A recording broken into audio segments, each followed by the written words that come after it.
I'm Mason, a 31-year-old software engineer who grew up in a middle-class Ohio family where I always felt like the forgotten child. While my younger sister Sophia received endless support and attention. I struggled through college alone, working multiple jobs just to survive. Now, after years of building my career from nothing, my parents dropped a bombshell during dinner last month. They want me to loan them $25,000 for Sophia's extravagant wedding, the same parents who couldn't spare a dime for my education.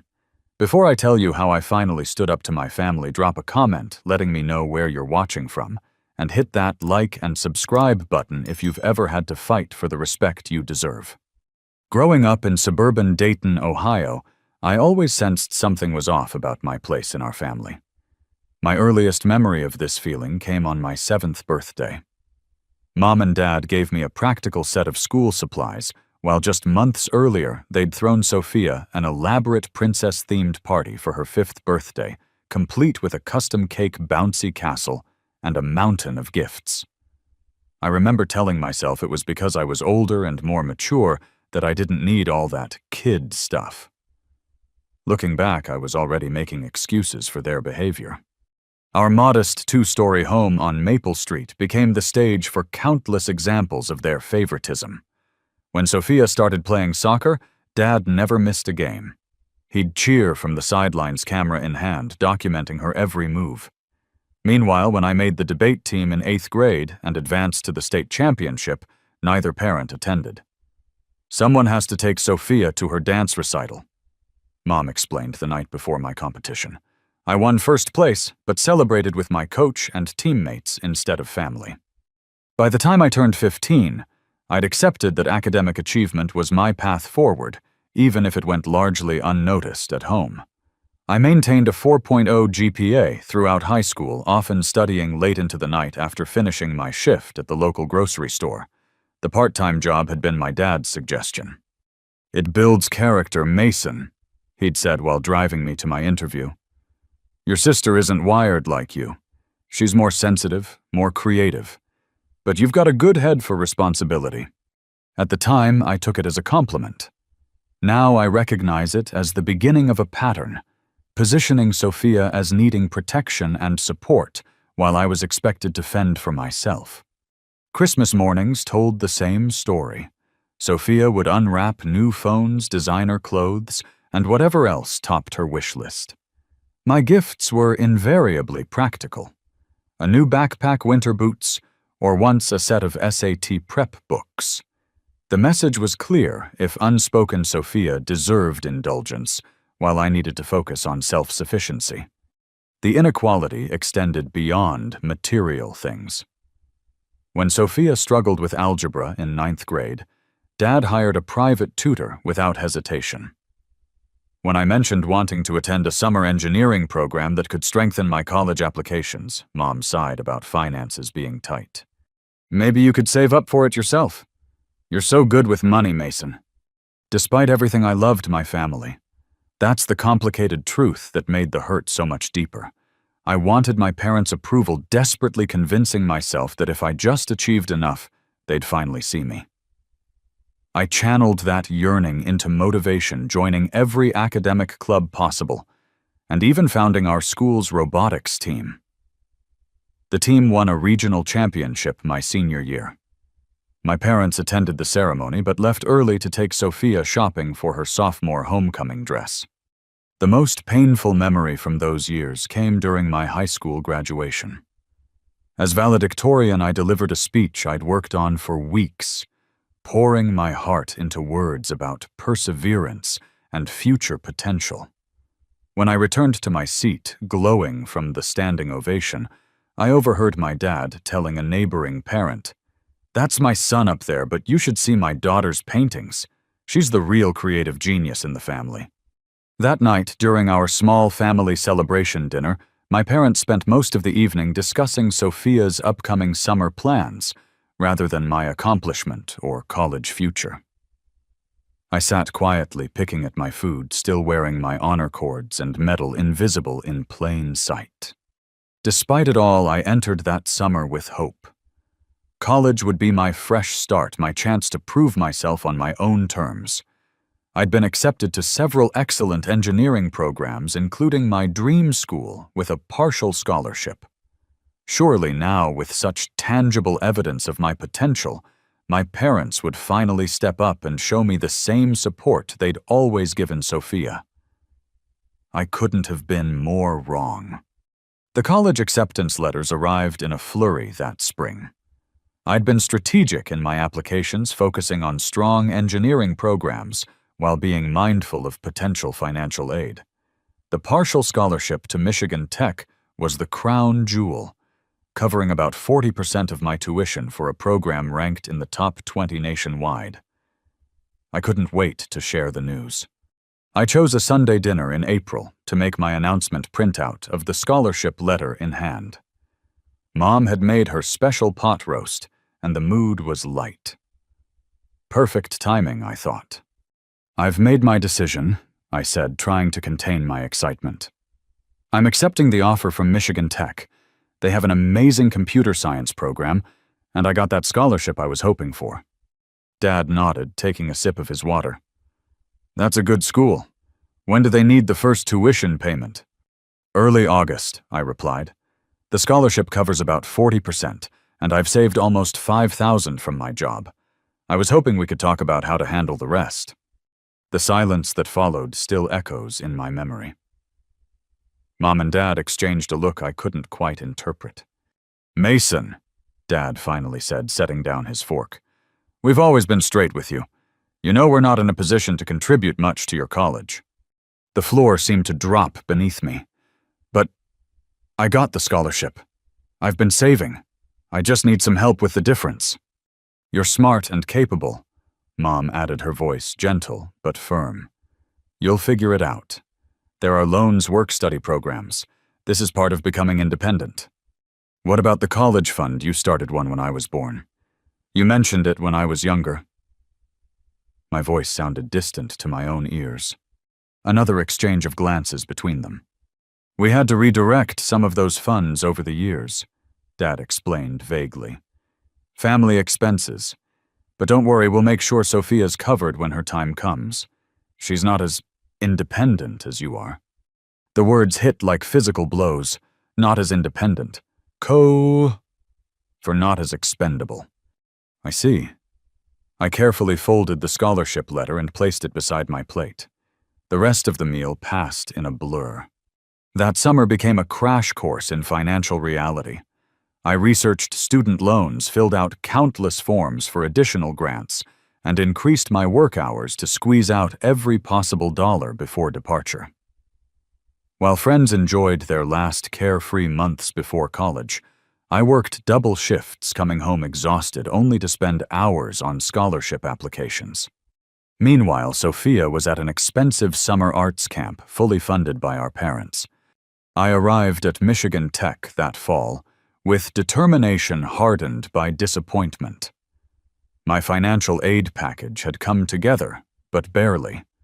A patchwork of federal loans, my savings, and a small university grant. I'd need to work throughout the school year to afford books, food, and housing.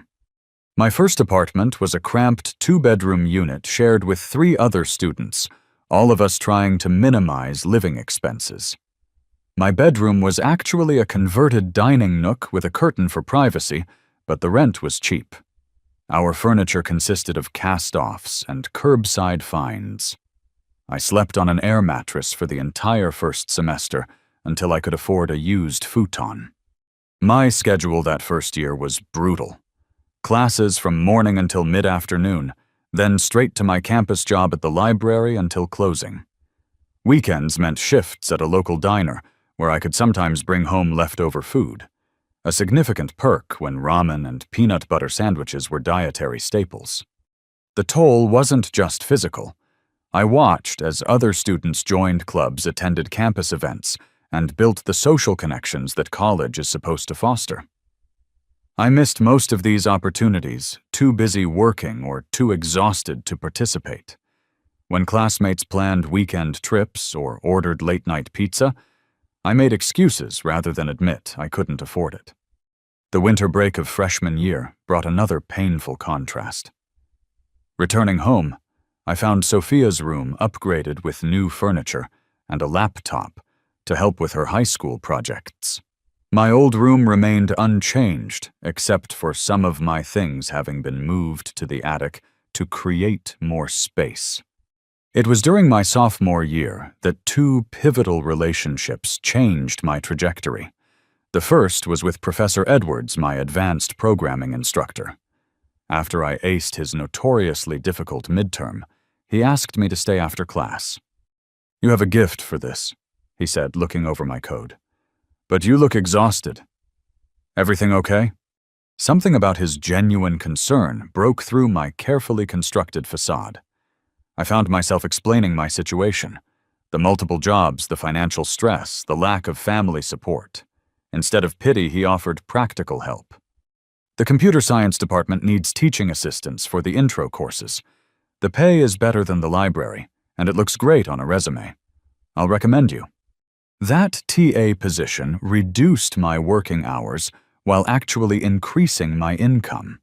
Professor Edwards also became a mentor, guiding my course selections, and eventually connecting me with a summer internship at a Seattle tech company that paid actual money instead of just offering experience.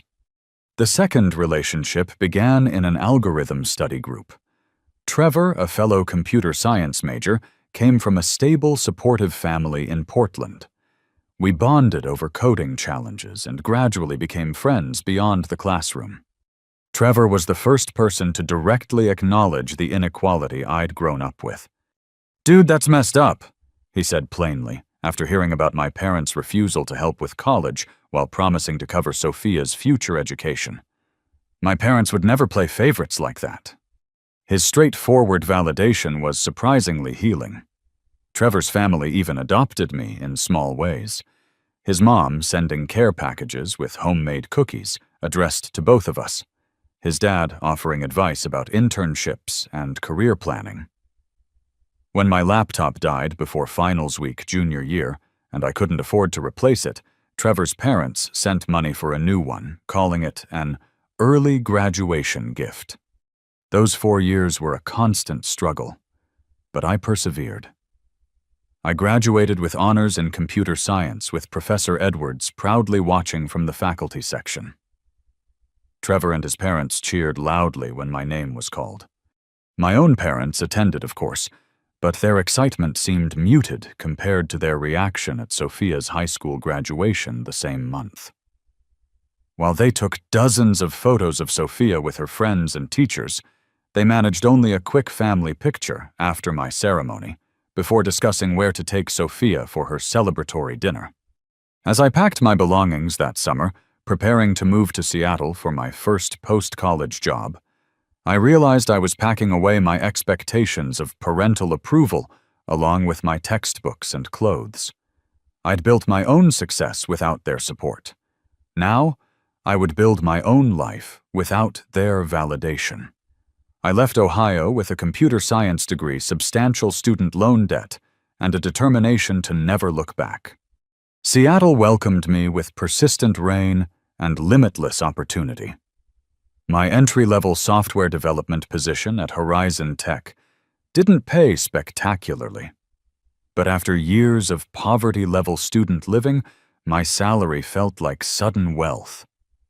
I found an affordable studio apartment in Fremont, tiny but mine alone, and began establishing routines that didn't revolve around constant work and study. Those early professional years taught me as much about workplace dynamics as technical skills. I quickly learned to volunteer for challenging projects. Others avoided making myself valuable beyond my junior status. Every day was a learning experience, sometimes exhilarating, sometimes humbling, but always moving forward. 18 months in, I completed a critical database migration project 2 weeks ahead of schedule. My manager noticed. "You've got serious potential, Mason," she said during my review. "Keep this up and you won't be junior level for long." The validation from a respected professional meant more than any approval I'd sought from my parents. I maintained minimal contact with my family during this time. Obligatory phone calls on holidays and birthdays, mostly listening to updates about Sophia's college experience. She'd started at an expensive private art school fully funded by our parents, as promised, then switched majors 3 times in her first 2 years. "She's finding herself," Mom explained during a Christmas call. "We just want her to be happy with her choice." I bit back the obvious comparison to my own experience and changed the subject. As my career advanced, I began attending industry conferences and meetups, expanding my professional network. At a JavaScript conference downtown, I met Haley. Brilliant, confident, and disarmingly direct. She approached me after my presentation on optimization techniques. "Your solution for the memory leak issue was elegant," she said, "but I think there's an even more efficient approach." She proceeded to outline an alternative that was indeed better than mine. I was simultaneously humbled and intrigued. Our first date lasted 5 hours, dinner extending into coffee, then a long walk along the waterfront discussing everything from algorithm efficiency to favorite childhood books. With Haley, conversation was effortless.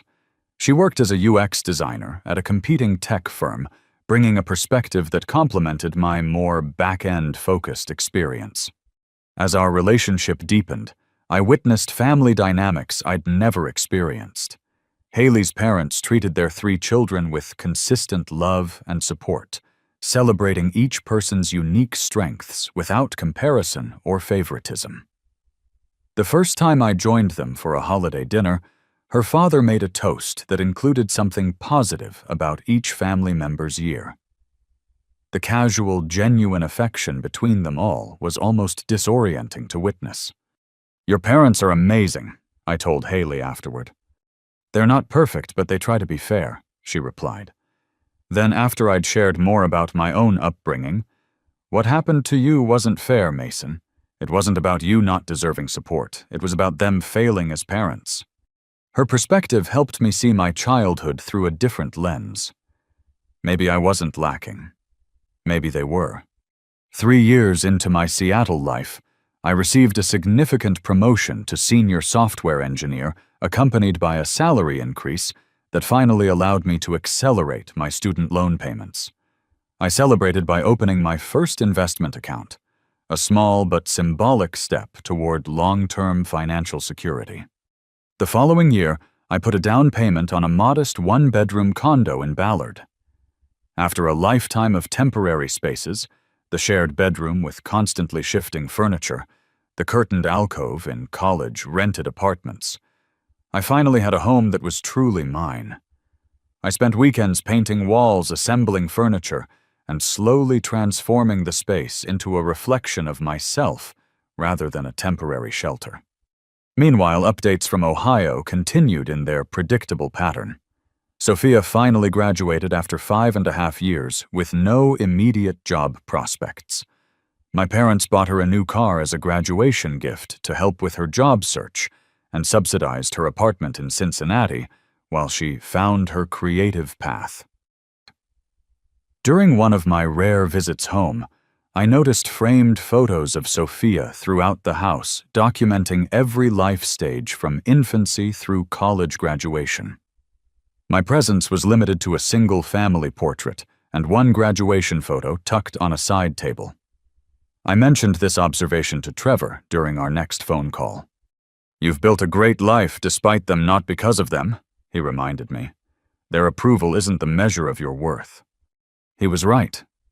I'd created a chosen family in Seattle, close friends, professional mentors, and Haley, whose love was consistent and unconditional. We'd been together for nearly 2 years recently, discussing moving in together. Her lease would end in 3 months, and my condo had plenty of room for both of us. My career continued its upward trajectory. I led development for a major product feature that increased user engagement by 38%. The project's success earned me a spot on a high-visibility innovation team working directly with senior leadership to shape the company's technical direction. Life had developed a comfortable rhythm. Challenging work, I enjoyed weekends, exploring the Pacific Northwest with Haley, and friends' occasional game nights or dinner parties in our growing social circle. I'd found stability and connection on my own terms. Then came the phone call that disrupted everything. "Mason, sweetheart, how are you?" My mother's voice carried that particular tone I recognized from childhood, the one that preceded a request. "Your father and I are planning a trip to Seattle next month. We'd love to see you and your apartment. Maybe meet this girlfriend we've been hearing about." My parents had never visited me in the 6 years I'd lived in Seattle. Something was definitely up. "That should work," I replied cautiously. "Let me know your dates." "Wonderful, oh, and we have such exciting news. Sophia's engaged. Brandon proposed last weekend. They're planning the wedding for next summer." "That's great," I said automatically. "Tell her congratulations from me." "We will. We'll tell you all about their plans when we see you. It's going to be quite the celebration." I hung up with a vague sense of unease. My parents never made special trips without an agenda. Whatever was coming, I sensed it would test the boundaries and self-worth I'd worked so hard to build. The restaurant I selected for dinner with my parents was a mid-range seafood place with a view of Puget Sound. Nice enough to be special without appearing ostentatious. I'd arrived early, securing a quiet corner table where we could talk without shouting over other diners. Haley had offered to join us, but I'd decided to face this initial reunion alone. Mom spotted me first, waving enthusiastically as they weaved between tables. She looked older than I remembered, the lines around her eyes deeper. Her dyed blonde hair failing to completely cover the gray. Dad followed behind, his once broad shoulders, slightly stooped, his smile stiff, with what I recognized as his social discomfort. "Mason!" Mom pulled me into a hug, her familiar perfume triggering a cascade of childhood memories. "Look at you, so handsome and professional." Dad offered a firm handshake. "Son, place looks expensive. Doing well for yourself, I see." The comment carried his typical undercurrent, part approval, part suggestion that I might be getting above myself. I let it slide. "It's good to see you both. How was your flight?" The initial conversation flowed through safe topics: their hotel accommodations, Seattle weather compared to Ohio, superficial updates about neighbors I barely remembered. Then, predictably, the focus shifted. "Sophia is just over the moon about the engagement," Mom gushed, pulling out her phone to show me photos. "Brandon comes from such a good family. His father owns several car dealerships in the Cincinnati area." I nodded, examining the picture of my sister and her fiancé, both beaming, her left hand prominently displaying a sizable diamond. "They look happy." "They're perfect together," Dad agreed. "Brandon's a bit traditional, wanted to ask for my blessing before proposing. Good head on his shoulders." Our appetizers arrived temporarily, pausing the conversation. I noticed my parents exchanging glances. The same silent communication I remembered from childhood discussions about finances. My unease deepened. "So," Mom continued after the server departed, "the wedding plans are coming together beautifully. Sophia's found this gorgeous venue, Rosewood Manor. It's usually booked years in advance." They had a cancellation for next June. "Sounds nice," I offered, waiting for the other shoe to drop. "It's exceptional," she emphasized. "Perfect garden for the ceremony ballroom that can accommodate 200 guests, in-house catering with a renowned chef." Dad cleared his throat. "It's also exceptionally expensive." And there it was. "Brandon's parents are contributing," Mom added quickly, "but they're also paying for the rehearsal dinner and honeymoon, and with the cost of everything these days." I set down my fork, my appetite suddenly gone. "How much are you asking me for?" Their momentary surprise at my directness quickly gave way to what appeared to be rehearsed responses. "We wouldn't ask if it wasn't important," Dad said, leaning forward. "Sophia deserves her dream wedding. We're talking about $25,000, just a loan until we can sell some investments." The amount hung in the air between us. $25,000, more than my entire college savings had been, more than the amount I'd worked multiple jobs to earn while studying. And they called it just a loan. Let me understand this, I said slowly. You couldn't help me with college.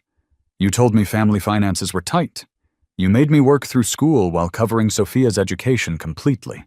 And now you want me to loan you $25,000 for her wedding. Mom's expression shifted to the wounded look she'd perfected over years of family disagreements. That was different, Mason. You were always so capable, so independent. And you turned out wonderfully. Look at your success. Despite not because of, I muttered. What was that? Dad asked sharply. Nothing. I took a deep breath. Why not take out a bank loan or downsize the wedding plans? Dad's face hardened. Banks ask too many questions. And Sophia's had her heart set on this venue since she was a teenager. Family supports family, Mason. You're doing well for yourself. This is your chance to be there for your sister. The manipulation was so transparent it was almost impressive.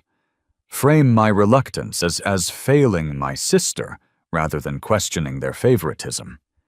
Position their request as an opportunity for me to demonstrate family loyalty rather than another example of their unequal treatment. I need to think about it, I finally said, unable to formulate a more definitive response through the emotions churning inside me. Of course, Mom replied, patting my hand. But the venue needs the deposit soon to hold the date. Maybe you could let us know by next week. The remainder of dinner passed in strained conversation. They declined my half-hearted offer to show them my condo, citing early travel plans for the following day. We parted with awkward hugs and their promise to call soon for my decision. I drove home in a daze, my mind replaying not just the dinner conversation, but a lifetime of similar moments. Requests framed as opportunities, guilt deployed as a tactical weapon, my needs consistently subordinated to Sophia's desires. Haley was waiting at my condo, curled up on the couch with a book. One look at my face told her everything. That bad? She asked, setting aside her reading. I collapsed beside her, emotionally exhausted. They want $25,000 for Sophia's wedding. A loan, they said, though I doubt I'd ever see that money again. Haley's expression shifted from concern to outrage. The same parents who made you work through college while paying for hers. Are they serious? Completely. They acted like it was the most natural request in the world, like I owe this to them somehow. You don't, she said firmly. You don't owe them anything, Mason. That night, sleep eluded me. I lay awake. Haley's steady breathing beside me, wrestling with conflicting emotions. There was anger, certainly, at the audacity of their request at the lifetime of unequal treatment. But beneath that simmered hurt, that childhood yearning for approval that apparently still lived within me. And deeper still, a question: if I refused, would I be cutting the last threads connecting me to my family? The next morning I called Trevor. Our friendship had weathered the post-college transition sustained by regular calls and occasional visits. He knew my family history better than anyone except Haley. They want how much? He exclaimed after I explained the situation. $25,000. For a wedding, man, that's insane, especially given, well, everything. I know, I sighed. Part of me wants to say yes just to avoid the conflict, to be the bigger person. Being the bigger person doesn't mean being a doormat, Trevor replied bluntly. They've been taking advantage of your reasonableness your entire life. Maybe it's time they faced reality. What if it ends things between us for good? What exactly would you be losing? Mason parents who value you less than your sister, who see you as a resource rather than a son. Maybe the relationship needs to end, or at least change dramatically. His words resonated painfully with realizations I'd been avoiding. My relationship with my parents had always been transactional rather than nurturing. I had given effort, achievement, self-reliance, emotional accommodation, while they had primarily taken. As the week progressed, my parents called daily, each conversation increasingly pressured. The venue won't hold the date much longer, Mom insisted. Sophia's been crying about potentially losing her dream location. The emotional manipulation was familiar, but now transparent. With each call, my resolve strengthened. This request represented the entirety of our relationship. They expected me to give while they prioritized Sophia's wants. The pattern wouldn't change unless I changed it. But before I could deliver my decision, I needed to confirm something that had been nagging at me since our dinner. A suspicion about the past that would influence my future actions. The flight to Ohio felt like traveling backward in time. As the plane descended toward Dayton, familiar landmarks emerged through the clouds. The winding Miami River, the cluster of downtown buildings, the sprawling suburbs where I'd grown up.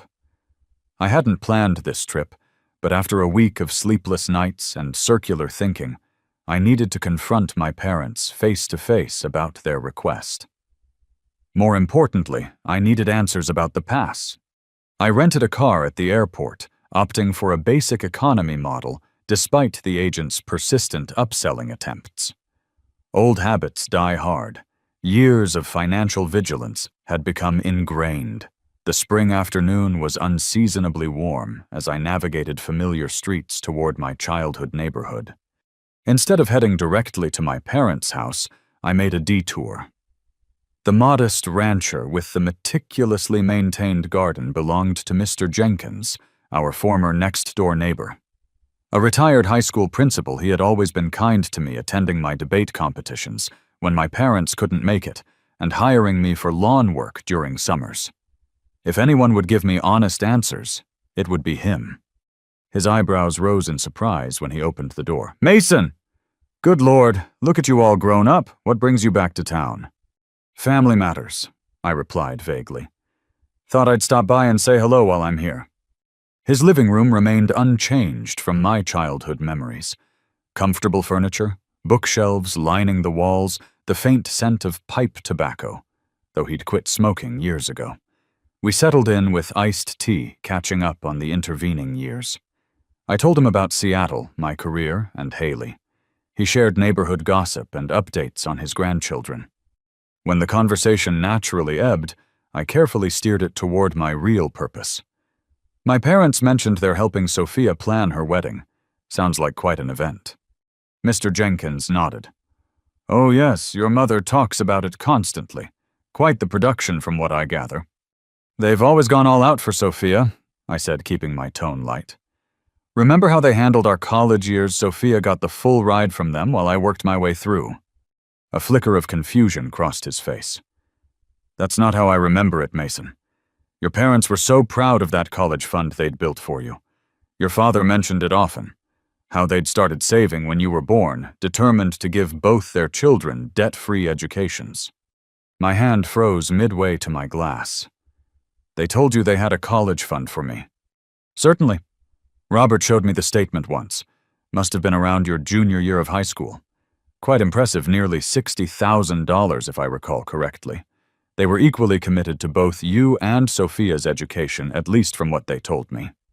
The room seemed to tilt slightly. $60,000.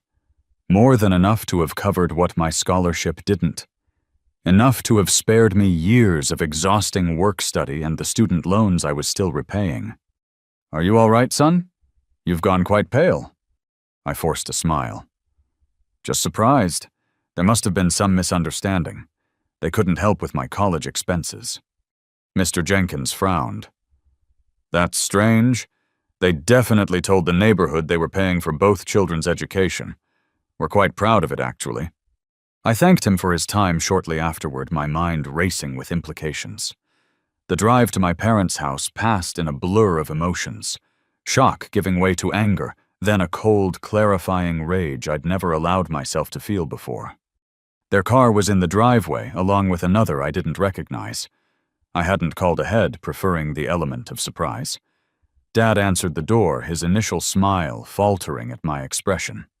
"Mason, we weren't expecting you. Is everything okay?" "We need to talk," I said, stepping past him into the foyer. "About the wedding loan, and about my college fund." Mom emerged from the kitchen, wiping her hands on a dish towel. "Mason, what a wonderful surprise." "Is it?" I asked coldly. "I just had an interesting conversation with Mr. Jenkins. He seems to think you had a $60,000 college fund for me. Funny, since you told me family finances were too tight to help with my education. The color drained from both their faces. Their silent exchange, that familiar look passing between them, confirmed everything before they spoke a word. Mason, it's complicated, Mom began. Then uncomplicate it, I demanded. Where did my college fund go? Dad straightened, adopting the authoritative posture that had intimidated me as a child. It had no effect now. We made decisions as parents that we felt were best for the family. We don't owe you an explanation. You do if you want $25,000 from me. A new voice entered the conversation. What's going on? Sophia stood in the doorway to the living room, confusion on her face. Behind her, a tall man I assumed was Brandon watched uncomfortably. Perfect timing, I said. I was just asking Mom and Dad what happened to my college fund. The $60,000 they apparently saved for my education, but never gave me. Sophia looked between our parents, clearly surprised. What is he talking about? The ensuing silence confirmed what I already knew. Sophia had been kept in the dark as well, a beneficiary of their favoritism, but not necessarily a conspirator. Your brother is exaggerating, Dad finally said. There was some money set aside, but circumstances changed. What circumstances? I pressed. And where did the money go? More uncomfortable silence. The kitchen renovation, Mom eventually admitted quietly. And Sophia's car, some other expenses. My car. Sophia looked stunned. The one you bought me for graduation. That was Mason's college money. You needed reliable transportation, Dad defended. Mason was doing fine on his own. He had scholarships loans. He didn't need it like you did. The absurdity of his statement might have been laughable if it weren't so infuriating. I worked 30 hours a week while carrying a full course load. I lived on ramen and shared a converted dining room with a curtain for privacy. I graduated with $20,000 in debt that I'm still paying off. How exactly was that doing fine? You've always been stronger, more resilient, Mom insisted. Look how well you turned out. A successful career, a nice condo. Everything worked out for the best. Despite you, not because of you, I said, finally voicing what I'd only muttered at dinner. I succeeded despite your lack of support, not because of it. Sophia stepped forward, her expression troubled. I had no idea, Mason. I swear. But... Her voice shifted, an edge of entitlement creeping in. That was years ago. What does this have to do with my wedding? They want me to loan them $25,000 for your dream venue, I explained, watching her reaction carefully. Well, it is an amazing location, she replied, missing the point entirely. And after all they've done for me, I can't let them down. Surely you can help, you're doing so well financially. Her response crystallized everything. The family dynamic perfectly captured in a single moment. My sister had been raised to expect support and accommodation, while I'd been raised to provide it without question. This is unbelievable, I said, looking between them. You stole my college fund, watched me struggle for years, and now want me to finance Sophia's extravagant wedding. Do you hear yourselves? Don't be so dramatic, Dad snapped. Nobody stole anything. That money was always ours to allocate as we saw fit. And you saw fit to give everything to Sophia, and nothing to me, as always. That's not fair, Sophia interjected, tears forming. You're trying to ruin my wedding because you're jealous of me. You always have been. The accusation was so backward it momentarily stunned me into silence. Brandon, who had been quietly observing from the doorway, finally spoke. Sophia, honey, I think your brother might have a valid point here. It doesn't sound like he was treated very fairly. She whirled on him. Whose side are you on? There shouldn't be sides in a family, he replied quietly. I'd never met Brandon before, but in that moment I felt a flash of respect for him. He'd seen our family's dysfunction in record time and had the courage to name it. He's right, I said. There shouldn't be sides. Parents should love and support their children equally. But that's never been the case in this family, has it? My parents' silence was answer enough. I'm not giving you money for the wedding, I stated firmly. Not a loan, not a gift, nothing. Figure it out yourselves, just like I had to figure out college myself." "You're being spiteful," Mom accused, tears welling. "This is Sophia's special day." "And college was my future," I countered. "But that didn't matter to you then, so the wedding doesn't matter to me now." I turned to leave a lifetime of suppressed emotions threatening to overwhelm me. As I reached the door, Brandon caught my eye and gave a slight nod. Acknowledgement, perhaps even respect. It was more validation than I'd ever received in that house. In the rental car hands, shaking on the steering wheel, I felt simultaneously devastated and liberated. The family story I'd told myself, that my parents had done their best with limited resources, had been a comforting fiction. The truth was uglier, but clearer. They had chosen Sophia's comfort over my basic needs repeatedly and deliberately. The betrayal cut deep, but the clarity was worth the pain. I started the engine, pulling away from the house where I'd never truly belonged, toward a future where I would no longer seek approval from those unwilling to give it. The Seattle skyline welcomed me home the following evening, its familiar profile against the sunset, offering a sense of belonging I'd never felt in Ohio. Haley was waiting at the airport, her embrace providing the unconditional acceptance my family never had. "You look different," she observed as we walked to her car. "More resolved?" "I am," I confirmed, recounting the confrontation and revelations. "It was worse than I imagined, Haley. They didn't just prioritize Sophia. They actively took resources meant for me and gave them to her." She listened without interruption, her hand occasionally squeezing mine at particularly painful points in the story. When I finished, her response was characteristically direct. "What now? What do you need?" The question was so fundamentally different from my family's approach, centered on my needs rather than their expectations, that it momentarily caught me off guard. "I need to establish clear boundaries," I finally said, "and I think I need professional help processing everything." 2 days later, I sat in Dr. Larson's office, a calm space, with muted colors and comfortable seating. Finding a therapist had been Haley's suggestion, one I'd initially resisted, but now embraced. "Family patterns are powerful," Dr. Larson observed after I'd summarized my history. "What you're describing, the consistent favoritism, the gaslighting about financial support, the emotional manipulation, falls under the umbrella of childhood emotional neglect. It can have lasting effects on how you view yourself and your relationships." Over the following weeks, our sessions helped me understand how my upbringing had shaped me.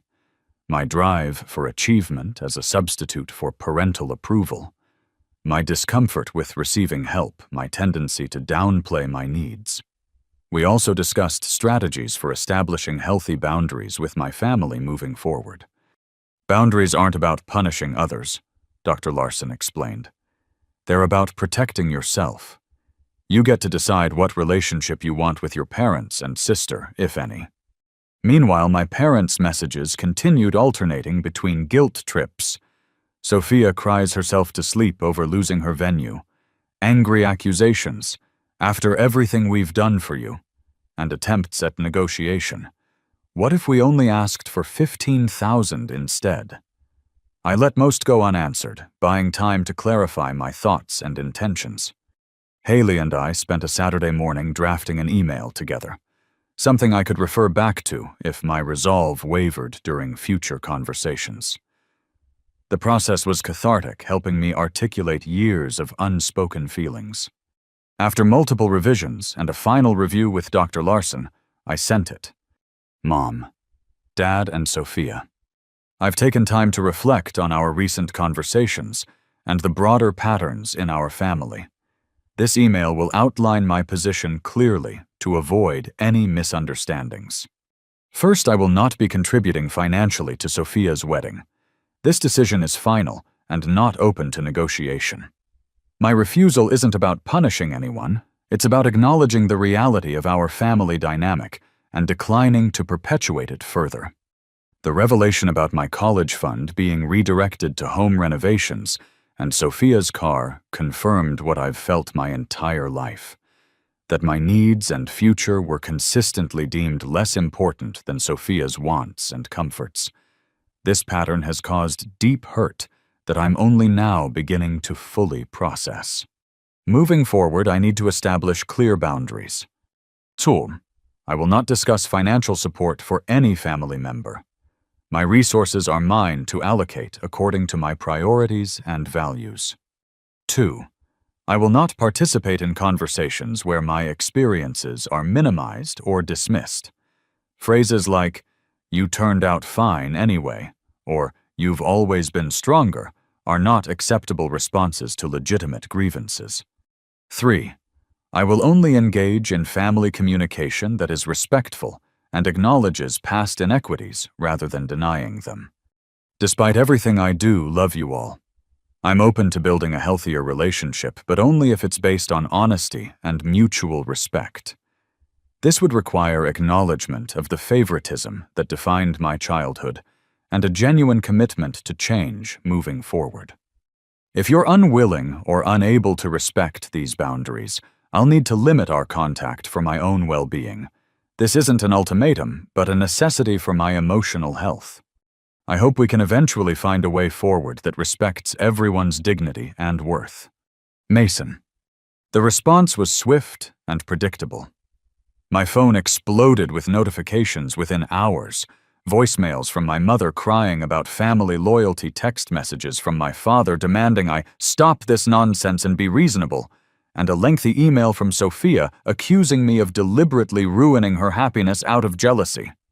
I read everything but responded to nothing, following Dr. Larson's advice to give them time to process their initial reactions.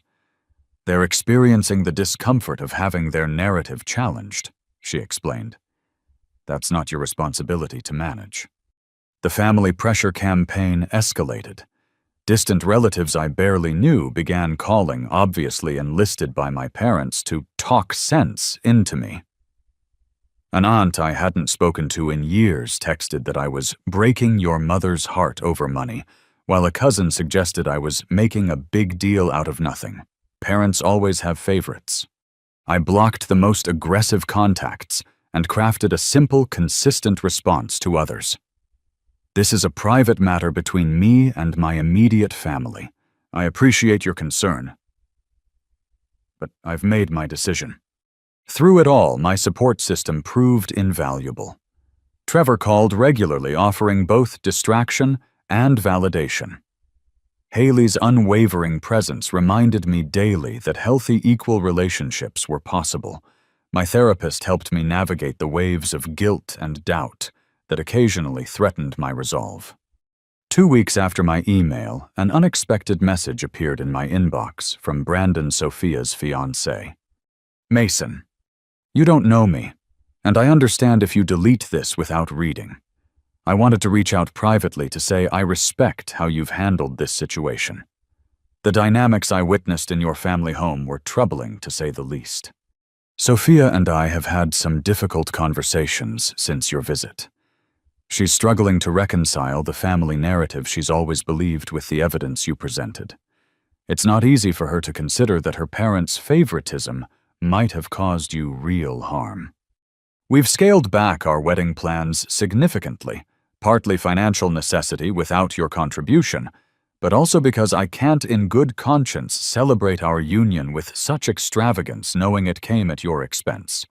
We've found a smaller venue that's actually more our style anyway. I hope someday you and Sophia might rebuild a relationship as siblings without your parents' influence coloring everything. That will take time and probably won't happen before the wedding.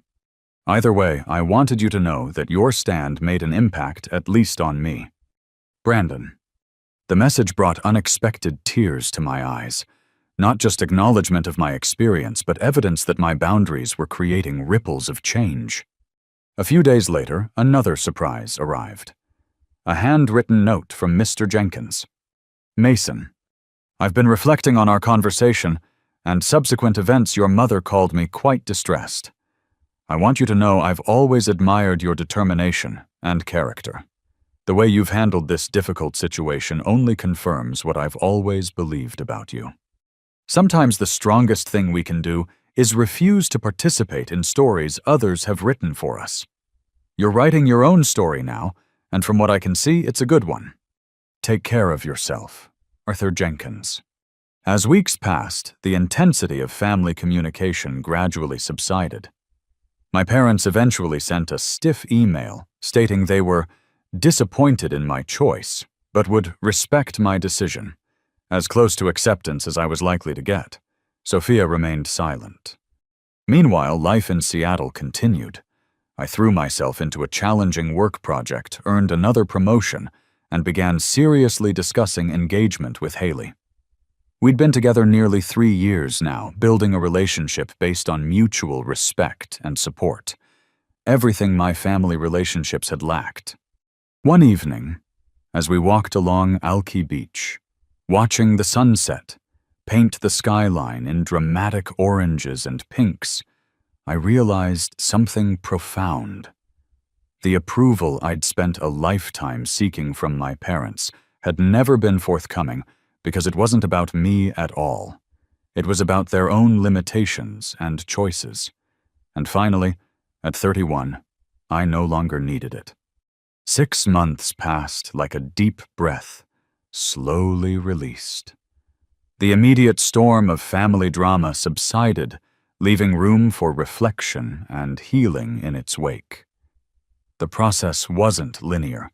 Some days brought clarity and peace, while others unearthed new layers of childhood hurt requiring examination. But overall, I moved forward. Dr. Larson helped me recognize that grief was an appropriate response to my situation. You're not just grieving the loss of your current relationship with your family, she explained during one session. You're grieving the relationship you never had but always deserved, the supportive, equitable family that should have been your birthright. I channeled much of my emotional energy into physical activity, joining a rock-climbing gym where the focused concentration required left no room for rumination. The metaphor wasn't lost on me. Learning to trust my own strength, finding new paths upward, occasionally falling, but always secured by proper supports. Haley remained my steadfast partner through it all. She knew when to offer comfort, when to provide distraction, and when to simply exist beside me in understanding silence. Her family continued to welcome me, including me in holiday celebrations and family vacations without expectation or condition. Their healthy dynamic served as both comfort and education. This is how family could be. My professional life flourished amid personal healing. The innovation team I'd joined delivered a breakthrough feature that significantly expanded our market share. My contributions earned recognition throughout the company, culminating in a director-level promotion that came with both increased responsibility and compensation. The validation of my capabilities by objective measures reinforced what therapy was teaching me. My worth existed independently of my parents' assessment. Trevor visited Seattle that spring, bringing his new fiancée to meet me and Haley. During a hike through Discovery Park, he asked about my family situation. Limited contact, I explained. They send occasional emails, surface-level updates, nothing deep. I respond similarly. It's civil, but distant. And you're okay with that? He asked. I considered the question seriously. I'm at peace with it. I can't change them, but I can decide what kind of relationship works for me. This is it, at least for now. 4 months after my boundary-setting email, an unexpected message arrived from Sophia. Unlike our parents' communications, which remained perfunctory and devoid of introspection, hers suggested the beginning of awareness. Mason. I got married last weekend. It was a small ceremony at Brandon's parents' lake house. Nothing like the extravaganza I once imagined, but perfect in its own way. I found myself wishing you were there, which surprised me given everything that's happened. Brandon has helped me see some hard truths about our family. I've spent my life accepting Mom and Dad's narrative without question. that I needed more support, that you were naturally more independent, that everything was fair in its own way. It's uncomfortable realizing how much I benefited from their favoritism while you struggled. I'm not writing to apologize for them. They're responsible for their own actions and choices. But I am sorry for my role in perpetuating the dynamic, for accepting advantages at your expense without questioning, for the times I must have hurt you without even realizing it. I don't expect this to magically fix things between us. I just wanted you to know I'm beginning to understand, and if you're ever open to rebuilding our relationship as adults, without our parents' influence coloring everything, I'd like to try. Take care, Sophia. I read the message several times, experiencing a complex mix of emotions: validation, cautious hope, lingering hurt. After careful consideration and discussion with Dr. Larson, I crafted a measured response. Sophia, thank you for your message, and congratulations on your marriage. The lake house ceremony sounds lovely and meaningful.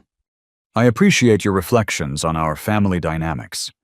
Recognition is an important first step toward change.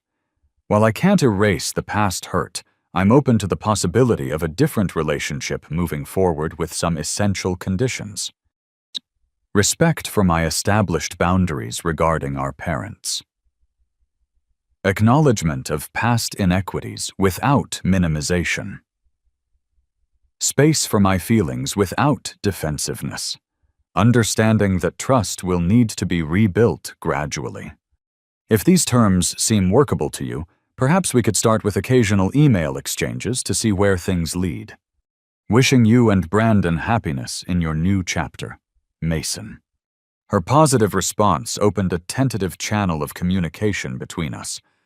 Nothing close to the instant reconciliation portrayed in movies, but a fragile beginning built on more honest ground than we'd ever occupied before. Meanwhile, I reached a personal milestone I'd once thought impossible. After years of disciplined financial management, I made the final payment on my student loans, 14 years after starting college, but finally free of educational debt. The symbolic weight of this achievement felt significant, closing a chapter defined by my parents' failures and opening one characterized by my own success. With this financial burden lifted, I made another pivotal decision. On a weekend trip to the San Juan Islands with sunset painting the horizon in dramatic purples and golds, I asked Haley to marry me. Her joyful acceptance marked the beginning of a family we would build together, one founded on equality, mutual support, and genuine love. My parents' response to our engagement announcement was characteristically reserved. A brief congratulatory email, no mention of attending the wedding. I hadn't expected more and found I needed less of their approval than I might have once imagined. Their validation had become irrelevant to my happiness. Life continued to unfold in meaningful ways.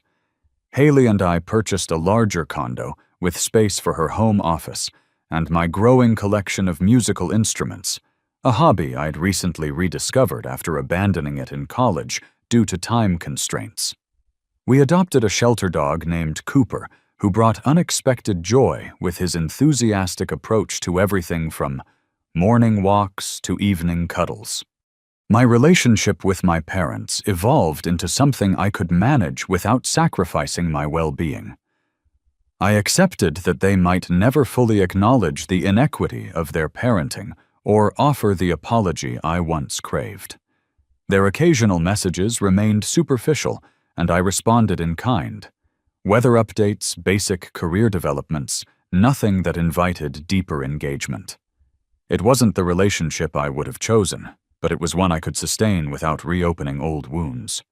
More surprising was the gradual development of my separate relationship with Sophia.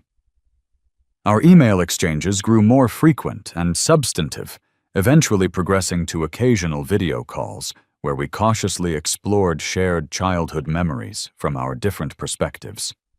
She seemed genuinely committed to understanding my experience, even when that understanding reflected poorly on choices she'd benefited from.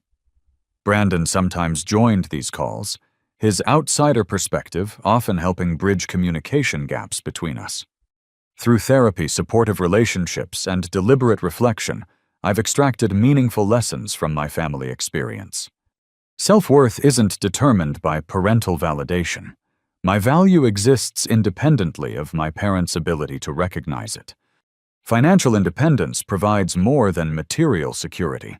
It offers protection from manipulation and control. Chosen family can provide the acceptance and support biology sometimes fails to deliver. Breaking generational patterns requires courage and conscious choice. I'm committed to creating different dynamics in my own future family. Boundaries aren't selfish. They're necessary for healthy relationships. Saying no to exploitation isn't rejecting love, it's requiring respect. Forgiveness doesn't require forgetting or continued vulnerability. I can release anger without exposing myself to further harm. The most profound healing comes not from changing others, but from changing how I respond to them. Looking back at my journey from that overlooked child, desperate for approval, to the confident adult, capable of setting boundaries, I recognize that my parents' greatest gift may have been unintentional, the resilience I developed navigating their favoritism. That resilience has shaped my character, career, and capacity for authentic relationships. As Haley and I plan our wedding, modest in scale but rich in meaning, I find myself grateful for the life we're building. It's not the family story I was born into, but it's the one I've chosen to create. And in that choice lies freedom. Have you ever had to establish difficult boundaries with family members who couldn't see their own favoritism or unfair treatment? Drop a comment below, sharing your experience and how you handled it. If this story resonated with you, please hit that like button and subscribe to hear more journeys of overcoming family challenges. And if you know someone struggling with similar family dynamics, share this video. Sometimes knowing we're not alone in these struggles is the first step toward healing. Thank you for listening to my story, and remember you deserve respect and equal treatment even from family, especially from family.